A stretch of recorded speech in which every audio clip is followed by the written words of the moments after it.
नमस्कार दोस्तों, अगर आज ट्रंप चचा से पूछा जाए कि पूरी दुनिया में आपका सबसे प्रिय दोस्त कौन सा है या फिर सबसे अच्छा देश कौन सा है, तो यकीनन ट्रंप चचा का जवाब होगा भारत का पड़ोसी पाकिस्तान, है ना। ऐसा ही जवाब होगा क्योंकि जो दोस्त सबसे ज्यादा पैसा खर्च करता है वही तो सबसे अच्छा दोस्त होता है। अब मैंने ऐसा क्यों कहा, क्योंकि अभी हाल ही में अमेरिका के एक न्यूज़पेपर न्यूयॉर्क टाइम्स में एक रिपोर्ट छापी गई है और इस रिपोर्ट में कहा गया है कि पाकिस्तान से कुछ ज्यादा ही पैसा खर्च करवा दिया है ट्रंप चचा ने, यानी कि ट्रंप चचा पाकिस्तान के लिए कुछ ज्यादा ही महंगा पड़ता दिखाई दे रहा है। आप सभी ने एक वायरल फोटो जरूर से देखा होगा जिसमें बीच में ट्रंप चचा खड़े हैं, एक तरफ फील्ड मार्शल आसिफ मुनीर खड़ा है और एक तरफ पाकिस्तान का पीएम खड़ा है, जो कि दोनों ही ट्रंप चचा के हाथ पकड़े हुए हैं। इसलिए यह आंकड़ा अभी सामने आ रहा है कि ट्रंप चचा का एक हाथ $250 मिलियन का है और दूसरा हाथ भी $250 मिलियन का यहां पर पड़ा है। सवाल यहां पर यह भी आ रहा है कि आखिरकार इतना भिखारी देश ट्रंप चचा के ऊपर इतना पैसा कैसे खर्च कर सकता है, उसके बारे में आज के इस वीडियो में हम चर्चा करेंगे। साथ ही पाकिस्तान जो है इन दिनों भारत के नक्शे कदम पर चलने की कोशिश कर रहा है। जैसे भारत अमेरिका को लुभाने की कोशिश किया करता था, ठीक उसी प्रकार से लोबिस्टिक जो है इसने भी अब ले लिया है। तो उसके बारे में भी आज के इस वीडियो में हम चर्चा करेंगे। शुरुआत करते हैं आज के इस वीडियो की। मेरा नाम है अंजलि और मैं आप सभी का स्वागत करती हूं एग्जाम नारी के यूट्यूब प्लेटफॉर्म पर। ये जो बैकग्राउंड में फोटो दिखाई दे रहा है यकीनन बहुत अच्छा है कि बस हमें बख्श दो माई बाप, बड़ा खर्चा कर दिया है तुम्हारे चक्कर में, अब खर्चा नहीं होता है। देखिए जरा, अभी हाल ही में कुछ मिनट पहले खबर निकल के आती है। खबर कुछ इस प्रकार की है जो कि अमेरिका के न्यूज़पेपर द न्यूयॉर्क टाइम्स के अंदर छापी गई थी और उसके बाद में भारत की कई प्रकार की मीडिया ने भी इसको कवर किया है। इसके अंदर यह लिखा गया है कि ट्रंप से रिश्ते सुधारने के चक्कर में पाकिस्तान ने करोड़ों रुपए खर्च कर दिया। एक तो पाकिस्तान की आर्थिक स्थिति पहले ही अच्छी नहीं है और गरीबी में आटा गीला होना, इसे ही शायद यहाँ पर कह सकते हैं। एक तो पाकिस्तान की जनता को एक टाइम का खाना नहीं मिल रहा है, ना पहनने को अच्छे कपड़े मिल रहे हैं और ऊपर से ट्रंप चचा खर्चा पे खर्चा करवाए जा रहे हैं। अब खर्चे की बात हो वहां तक तो समझ में आता है, पर खर्चे के साथ साथ चापलूसी भी बड़ी करनी पड़ रही है क्योंकि ट्रंप चाचा जो है अपनी तारीफ सुनना कुछ ज्यादा ही पसंद करते हैं और तारीफ के पुल बांधने में बड़े माहिर हैं पाकिस्तान के लीडर्स। आप देखिए, जो इन्होंने चापलूसी करने का काम किया है उसमें सबसे पहले कहा था कि ट्रंप चाचा ने भारत पाकिस्तान का युद्ध रुकवाया है, इसलिए इन्हें सीज फायर का बहुत बड़ा नेता हम मान सकते हैं, नोबेल पीस प्राइज तो इन्हें मिलना ही चाहिए। इस बात को लेकर भी यहां पर बात की गई। सवाल एक और दूसरा यह भी आता है कि आखिरकार क्यों ट्रंप चचा तुम पलटते हुए दिखाई दे रहे हो और पलट इस प्रकार से रहे हो कि तुम्हारे पहले टर्म में भारत बहुत अच्छा दोस्त था और तुम्हारे दूसरे टर्म में आते आते वो जो पाकिस्तान जिसे लेकर तुम जो है हमेशा इस बात को बोला करते थे कि ये तो धोखेबाज देश हैं, ये फरेबी देश हैं, इस पे कभी यकीन ही नहीं किया जा सकता है, ये आतंकवादी देश है, और आज अचानक से ट्रंप चचा के लिए पाकिस्तान अच्छा कैसे हो गया है, ये भी तो एक बहुत बड़ा सवाल है। तो इस सवाल का जवाब भी आज आपको यहाँ पर मिलने वाला है। और जिस वायरल फोटो की मैंने बात करी थी वो आपको यहाँ पर दिखाई दे रहा होगा। एक तरफ का हाथ जो है $250 मिलियन का है और दूसरी तरफ का भी $250 मिलियन का है। अब ये फोटो तो आपको बहुत पुरानी दिखा रही हूं मैं, एक फोटो और मैं आपको यहाँ पर दिखाने वाली हूं क्योंकि पूरी दुनिया को बेवकूफ बनाया गया था ये बातें बोलते हुए कि आसिफ मुनीर जो फील्ड मार्शल हैं उससे लंच पर बुलाया है ट्रंप चचा ने ऑपरेशन सिंदूर के बाद में, और ऑपरेशन सिंदूर के बाद यह दिखाया जा रहा है कि ट्रंप चचा से आसिफ मुनीर तकरीबन 2 से 3 बार मिला है। बट अब नए प्रकार की खबर यह निकल के आई है कि आसिफ मुनीर के साथ में ट्रंप चचा की पहले से ही मुलाकात हो गई थी और ये मुलाकात कब कैसे हुई थी उसके बारे में भी आगे हम चर्चा करेंगे। ये आप देखिए, $500 मिलियन की अगर हम बात करें तो पाकिस्तान ने वापस खींचने की कोशिश भी करी है इनको मिनरल रिसोर्सेज दिखाते हुए कि भाई ट्रंप चचा तुम्हारे चक्कर में पैसा खर्च हो गया है तो थोड़ा पैसा हमारे यहाँ पे भी खर्च कर लो और थोड़ा सा टैरिफ जो तुमने लगा रखा है उसको भी हटा दो। ट्रंप कई बार ऐलान कर चुका है कि अगर पूरी दुनिया का सबसे अच्छा फील्ड मार्शल अगर मुझसे पूछा जाए तो मेरा यकीनन एक ही जवाब है कि दुनिया का सबसे अच्छा फील्ड मार्शल केवल और केवल कौन है, पाकिस्तान का आसिफ मुनीर है, क्योंकि ये भी मेरी बहुत अच्छी तरीके से चाटुकारिता करने में माहिर है, इसलिए अच्छा हो सकता है। अब आप जरा यहाँ पर देखिए किस प्रकार से चाल चली गई थी ऑपरेशन सिंदूर से पहले।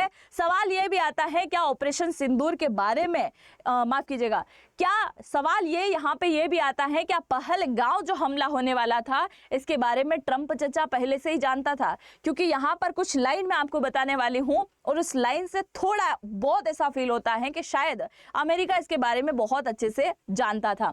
यहाँ पर देखिए पाकिस्तान ने ट्रंप के करीबियों से डील करी। पाकिस्तान ने जिन फर्म्स के साथ में डील करी उनमें से कुछ लोग ऐसे भी शामिल थे जो पहले से ही डोनाल्ड ट्रंप के करीबी और सहयोगी रह चुके थे।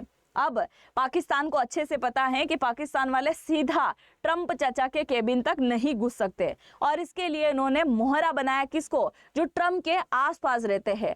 पहला मोहरा बनाया जो ट्रंप का बिजनेस पार्टनर है और दूसरा मोहरा बनाया जो ट्रंप का बॉडीगार्ड है। उन दोनों से बातचीत करी कि कुछ भी करके ट्रंप चाचा से एक बार मुलाकात करवा दो। अब आप देखिए इनसे जैसे ही मुलाकात हुई पाकिस्तान ने 8 अप्रैल को लॉबिंग फर्म सिडने लॉ से कॉन्ट्रैक्ट किया, जिससे यह वादा किया गया कि पाकिस्तान की व्हाइट हाउस में हाई लेवल पर बैठकों की व्यवस्था कराई जाएगी।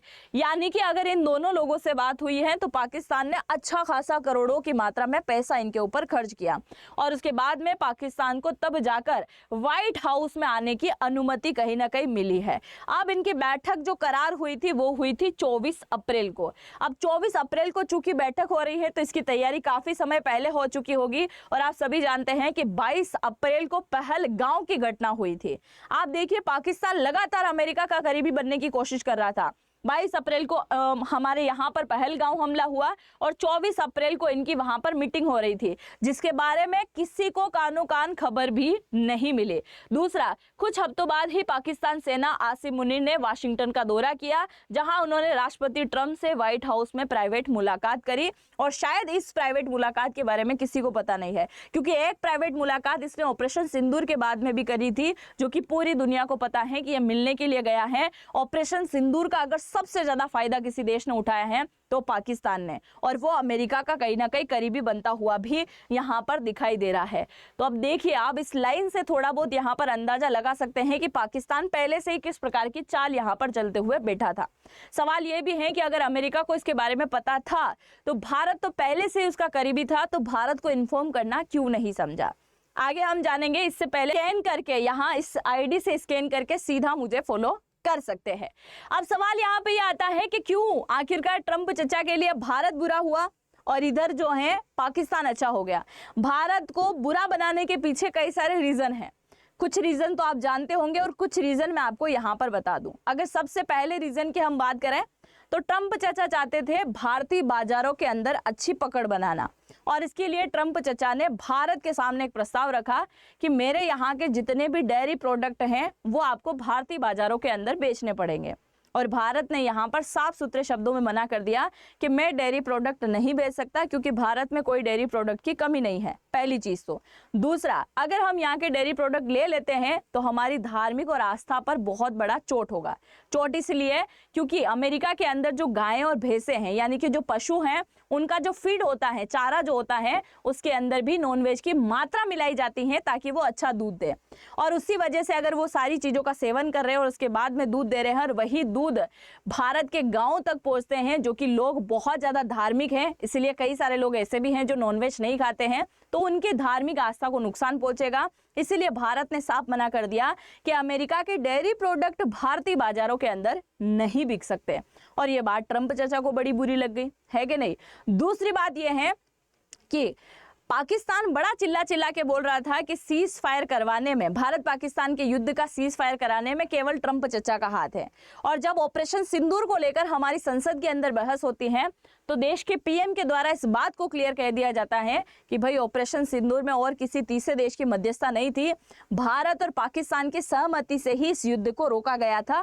ट्रंप चचा ने ये युद्ध नहीं रोका। इस वजह से भी ट्रंप को बुरा लगा कि भाई मैंने तो हमेशा भारत का अच्छा चाहा, भारत तो मेरा अच्छा चाह नहीं रहा है, मेरी तारीफ भी नहीं कर रहा है और मुझे शांति का नोबेल पुरस्कार चाहिए तो वो भी नहीं लेने दे रहा है। तो हटाओ बीमारी, भारत से बात ही नहीं करना है और अब हम बात करेंगे सीधा पाकिस्तान से। इसीलिए जो भारत के ऊपर टैरिफ नहीं लगा हुआ था वो टैरिफ लग गया भारत के ऊपर 50%, और जो पाकिस्तान के ऊपर टैरिफ लगा हुआ था 29%, उससे घटाकर 19% पर ये ले आए। तो आप देखिए किस प्रकार से चाल पाकिस्तान की यहाँ पर लगभग कामयाब सी दिखाई दे रही है। इतना ही नहीं, इसके कुछ समय बाद अमेरिका के व्हाइट हाउस से एक प्रकार की आवाज आती है। आवाज किसकी आती है? तो व्हाइट हाउस में जो प्रवक्ता है जिनका नाम है एना केली, वो कहती हैं कि भाई पाकिस्तान तो बहुत अच्छा व्यापारिक और साझेदारी देश बन चुका है अमेरिका के लिए। दुनिया भर में जितने भी आतंकवाद हैं उन सब के लिए अमेरिका का साथ देते हुए खिलाफ लड़ाई लड़ेगा, अमेरिका का हमेशा साथ देगा, इसीलिए पाकिस्तान का भी हम साथ देंगे। इस प्रकार की आवाजें निकल के आने लगी। अब आपको मैं यहाँ पर बता दूं, अमेरिका जो अब चिल्ला के बोल रहा है कि हम पाकिस्तान का साथ देंगे, तो जरा ये बताइए कि अमेरिका ने कब साथ नहीं दिया पाकिस्तान का? 1971 के वॉर की तो आप सब जानते हैं कि इसने साथ दिया था, फाइटर जेट भेजे थे। पर मैं आपको बता दूं 2002 से लेकर 2013 तक जितनी भी आर्थिक स्थिति कभी खराब हुई है तो हमेशा किसने मदद करी है? अमेरिका ने मदद करी है, चाहे आर्थिक सहायता हो या फिर सैन्य सहायता। और अगर हम सैन्य सहायता की बात करें तो अभी चाइना और भारत बहुत ज्यादा मजबूती की तरफ बढ़ रहे हैं, और इस वजह से अमेरिका को पहले से ही डर लग रहा है कि कहीं आने वाले टाइम में अमेरिका कोई ना पूछेगा, हो सकता है उनकी डॉलर कमजोर हो जाए। और इसी के चलते चाइना और भारत के ऊपर दबाव बनाने के लिए पाकिस्तान को अपने एक मोहरे के रूप में अमेरिका इस्तेमाल कर सकता है। और हो ना हो, आज दुनिया से ये बात छुपाई जा रही हो, पर पाकिस्तान के अंदर भी अमेरिकी सेनाएं मौजूद हो सकती हैं। क्योंकि आप जानते हैं कि जापान के अंदर तकरीबन 60,000 से ज्यादा अमेरिका की सेना है। कोरिया के अंदर, दक्षिण कोरिया की अगर हम बात करें तो वहां भी 60 से 80 हजार के आसपास सेनाएं मौजूद हैं अमेरिका की। तो अगर इन दोनों देशों के अंदर सेना मौजूद है, किसकी वजह से? चाइना की वजह से। और यह आंकड़ा बहुत दिनों बाद पूरी दुनिया को पता चला कि अमेरिका की सेना यहाँ पर बैठी हुई है। तो हो सकता है कि बांग्लादेश के अंदर भी और पाकिस्तान के अंदर भी अमेरिका ने अपनी सेनाओं को बिठा रखा है। आपका क्या मत है इसके ऊपर? जरूर से मुझे कमेंट सेक्शन में लिखिएगा। दूसरा ये भी सुनने में आता है कि अमेरिका का हमेशा सहयोगी रहा है पाकिस्तान। 9/11 के आतंकी हमले से निपटने के लिए जब अमेरिका अफगानिस्तान में आया था तब भी बड़ा सहयोग किया। और हाँ, अगर अफगानिस्तान की बात आई है तो इसके बारे में भी जरा सुन लो।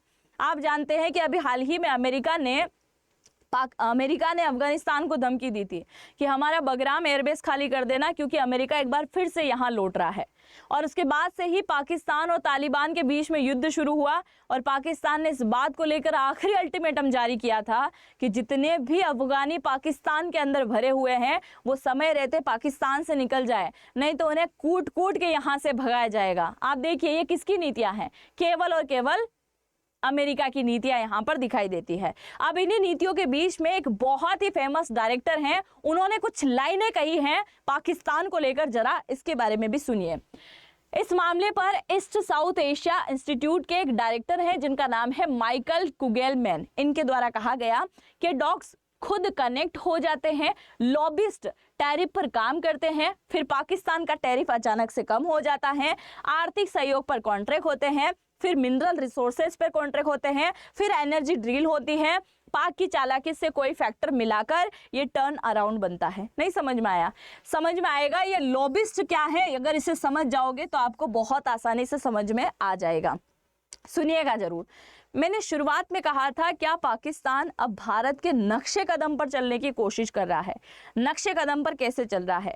लॉबिस्टिक का अर्थ होता है बिचौलिया। हम एक सीधी सी लैंग्वेज में समझ सकते हैं बिचौलिया। एक ऐसा व्यक्ति जो सीधा सरकार के साथ में कनेक्ट होता है उसे हम लॉबिस्ट कह सकते हैं। और भारत जो है अमेरिका को रुझाने के लिए इस लॉबिस्ट का इस्तेमाल 1950 से ही कर रहा है। क्या है, अगर इस लॉबिस्ट को हम एक एग्जाम्पल के तौर में समझिए। जैसे एक कंपनी है दवाई की, कोई भी एक दवाई की कंपनी आप समझ लीजिए, उसके द्वारा मार्केट में एक नई प्रकार की दवाई निकाली गई है, खांसी को लेकर, बुखार या जुकाम को लेकर दवाई निकाली गई है।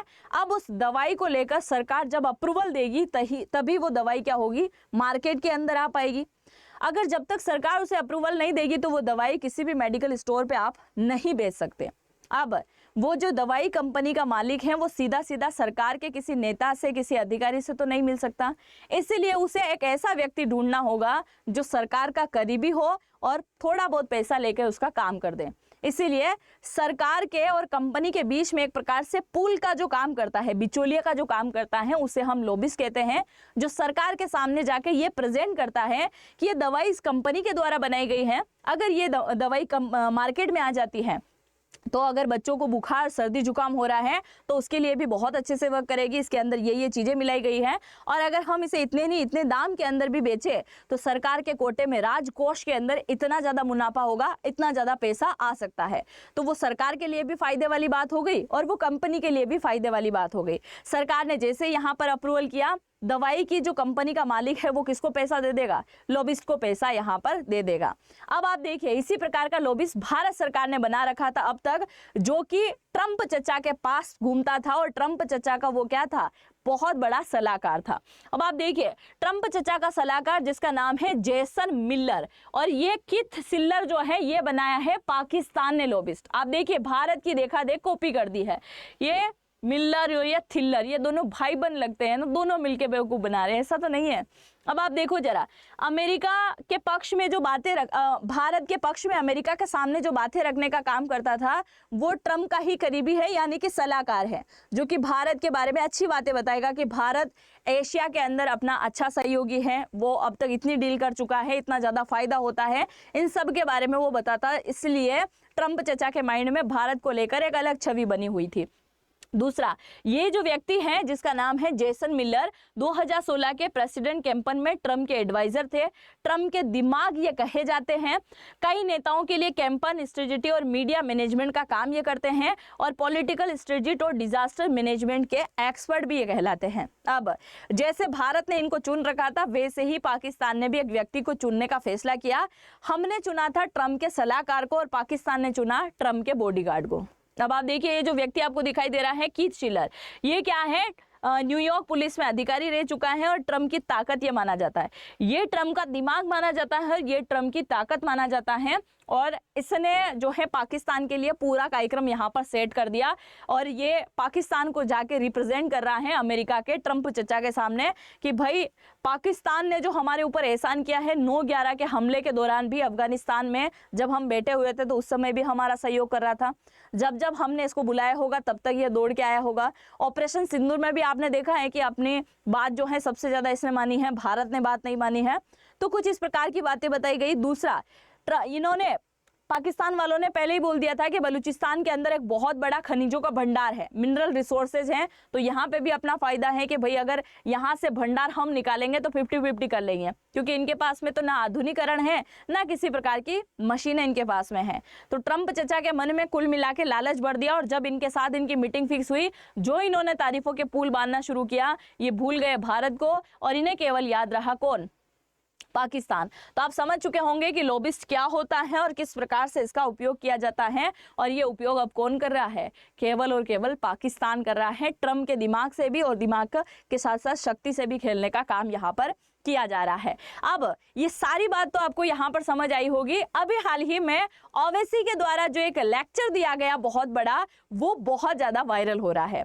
वैसे तो ये लेक्चर, ये जो भाषण है, ये है ऑपरेशन सिंदूर के दौरान का, पर अब जो है ये चर्चा में बना हुआ है क्योंकि असरुद्दीन ओवैसी साहब के द्वारा अभी हाल ही में एक स्टेटमेंट दिया गया। इन्होंने कहा है कि भाई पाकिस्तान का जो फील्ड मार्शल आसिफ मुनीर है वो क्या है? स्टूपिड जोकर है एक टाइप का, मतलब उससे लेकर इस प्रकार की बातें करी है कि नकल में भी अकल की जरूरत होती है। इन्होंने जिस प्रकार से भारत सब सही बधाइयां दे रहा था कि ऑपरेशन सिंदूर हमारा कामयाब हो गया है, उसी प्रकार से इनके द्वारा ऐसे फोटो दिए जा रहे थे और ये बता रहे थे कि हमारी मिसाइलों ने कितना कमाल किया है, हमने भी कमाल कर दिया है। तो एक एक शब्द हो जाए पाकिस्तान के पीएम और फील्ड मार्शल आसिफ मुनीर, इन्होंने तो स्टूपिड जोकर इसको नाम दे दिया है। आप क्या नाम देना चाहोगे मुझे जरूर से कमेंट सेक्शन में लिखिएगा और हम भी देखेंगे कि यार ऐसे कौन कौन से नाम आप इसे दे सकते हैं जो कि वाकई में देने चाहिए। कितने नाम सेम मिलते हैं वो भी एक देखने वाली बात यहाँ पर होने वाली है। तो असरुद्दीन ओवैसी जी के लिए भी अगर कुछ लिखना चाहे तो जरूर से लिख दीजिएगा। चैनल पे अगर पहली बार विजिट किया है तो सब्सक्राइब जरूर से कीजिएगा। और क्या भारत के नक्शे कदम पर चलकर पाकिस्तान कामयाब हो पाएगा? आप जो भी सोचते हैं जरूर से लिखिएगा। हम मिलते हैं नेक्स्ट वीडियो में, तब तक के लिए जय हिंद, जय भारत।